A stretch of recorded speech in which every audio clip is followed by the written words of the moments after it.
Last Kiran Sarnaik.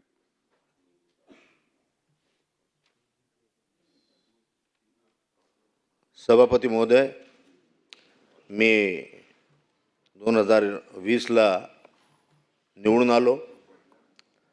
अतिशय नौका आमदार, परंतु त्या काळामध्ये वित्तमंत्री अजितदादा होते. मी त्यांना भेटण्याची इच्छा त्यांच्या पीएच्या माध्यमातून पोचवली. त्यांनी सांगितलं दुसऱ्या दिवशी सकाळी 6 वाजता मंत्रालयात या.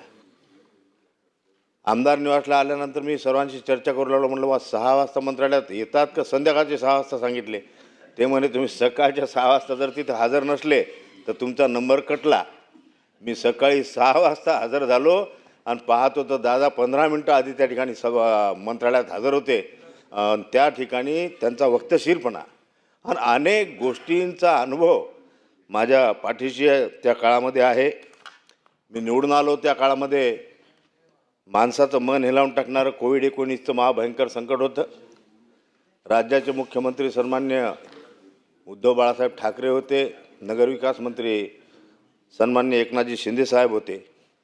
आणि यांनी त्या काळामध्ये राज्याची परिस्थिती अतिशय आर्थिक चांगली नसताना देखील सर्वसामान्य माणसापर्यंत आरोग्य सुविधा पुरवण्याचं सातत्यानं काम केलं. हे देखील तुम्हाला प्रामुख्यानं ते नोंद घ्यावं लागणार आहे. आणि अशा काळामध्ये मी वित्तमंत्री या नात्यानं दादांना म्हटलं की आमच्या शिक्षण क्षेत्रामध्ये देखील काही प्रश्न आहेत तर ते सोडवले गेले पाहिजेत. त्यांनी सांगितलं की तुम्ही सभागृहात मांडा. मी सभागृहामध्ये प्रश्न मांडला की गेल्या 15, 18, 20 वर्ष झाले निकष पात्र आहे, मूल्यांकन झालं, यादीमध्ये नाव आहे, अशा विनावेतन काम करणाऱ्या शिक्षकांना, शिक्षकेतर कर्मचाऱ्यांना, महिला भगिनींना वेतन अनुदान मिळालं पाहिजेत. आणि आपल्या माहितीकरता त्याच्यानंतर मी आमच्या शिक्षण मंत्री सन्मान्य वर्षाताई गायकवाड आम्ही पाठपुरावा केला. आणि मार्च महिन्याच्या अर्थसंकल्पीय अधिवेशनामध्ये 15, 18, 20 वर्षापासून विनावेतन काम करणाऱ्या शिक्षकांना, महिला भगिनींना वेतन अनुदान मिळालं. ही फार मोठी उपलब्धता वित्तमंत्री या नात्याने या महाराष्ट्रामध्ये त्यांनी शिक्षण क्षेत्रामध्ये केलेली आहे. त्यानंतर पुन्हा या ठिकाणी आझाद मैदानावर आंदोलन सुरू झाले. सरकार बदललं. सन्मान्य एकनाथजी शिंदे साहेब राज्याचे मुख्यमंत्री झाले. दीपकजी केसरकर शिक्षण मंत्री झाले. आणि त्या ठिकाणी सभागृहामध्ये मी हा प्रश्न मांडला की या ठिकाणी पुन्हा टप्पावाढ दिल्या गेली पाहिजेत. आपल्या माहितीकरता दीपकजी केसरकर साहेबांनी 1160 करोड रुपये त्याला टप्पावाढ दिली आणि शिंदे साहेबांनी त्याला दुजोरा दिला. त्यांनी सांगितलं की याची मी वित्तमंत्र्याकडून निश्चित रूपानं त्या फाईलवर सही करून गेली आणि त्या ठिकाणी 1160 करोड रुपये पुन्हा टप्पावाढ मिळाली. मी हे याच्यासाठी अनुभव सांगून राहिलो की त्यावेळेस कोविडचा काळ होता साहेब. आरोग्य सुविधा पुरवता हे देखील त्यांना प्रश्न मिटवायचे होते शिक्षण क्षेत्रातले. पुन्हा सरकार बदललं. आता सन्मान्य देवेंद्र फडणवीस झाले. या तिन्ही सरकारमध्ये वित्तमंत्री मला अजितदादाच होते आणि वारंवार त्यांच्याशी माझा संपर्क झाला. सभागृहामध्ये मी लक्षवेधी लावली की पुन्हा यांना टप्पावाढ देण्यात यावी.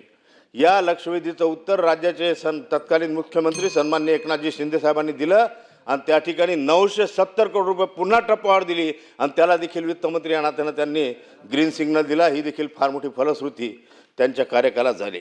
असे अनेक अनुभव अजितदादांच्या माध्यमातून आले. आपल्या सर्व पूर्वीच्या वक्त्यांनी सांगितले या ठिकाणी की प्रत्येकाच्या वाढदिवसाच्या दिवशी त्याच्या सकाळी खुर्चीत येऊन बसल्याबरोबर पहिलं जर काम कोणतं असेल तर महाराष्ट्रातले आपल्या जे सहकारी आहेत विधानभवनमधले त्या सर्वांना वाढदिवसाच्या शुभेच्छा द्यायच्या. अतिशय चांगलं काम त्यांच्या कार्यकालात झाले. सर्वसामान्य माणसाला MLC करण्याचं काम जर कोणी केलं असेल या महाराष्ट्रामध्ये तर ते अजितदादा यांनी केलेलं आहे असं मी आवर्जून या ठिकाणी सांगणार आहे. या ठिकाणी बराच वेळ झालेला आहे.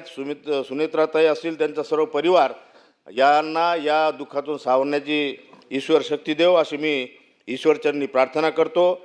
या ठिकाणी सन्माननीय अजितदादा असतील, स्वरूपसिंगजी नाईक साहेब असतील, मान्य सर्वश्री अशोकजी मोडक असतील, मान्य स्वर्गीय गंगाधरजी पटणे असतील, या दिवंगत नीलाताई देसाई असतील, या सर्व दिवंगतांना मी माझ्या वतीने आमच्या परिवाराच्या वतीने आदरांजली वाहतो. आणखीन या ठिकाणी अमरावती विभागाचा शिक्षक प्रतिनिधी या आमदार म्हणून या शिक्षण क्षेत्राच्या माध्यमातून त्यांना आम्ही मनापासून आदरांजली वाहतो. धन्यवाद. थँक्यू. ओम शांती.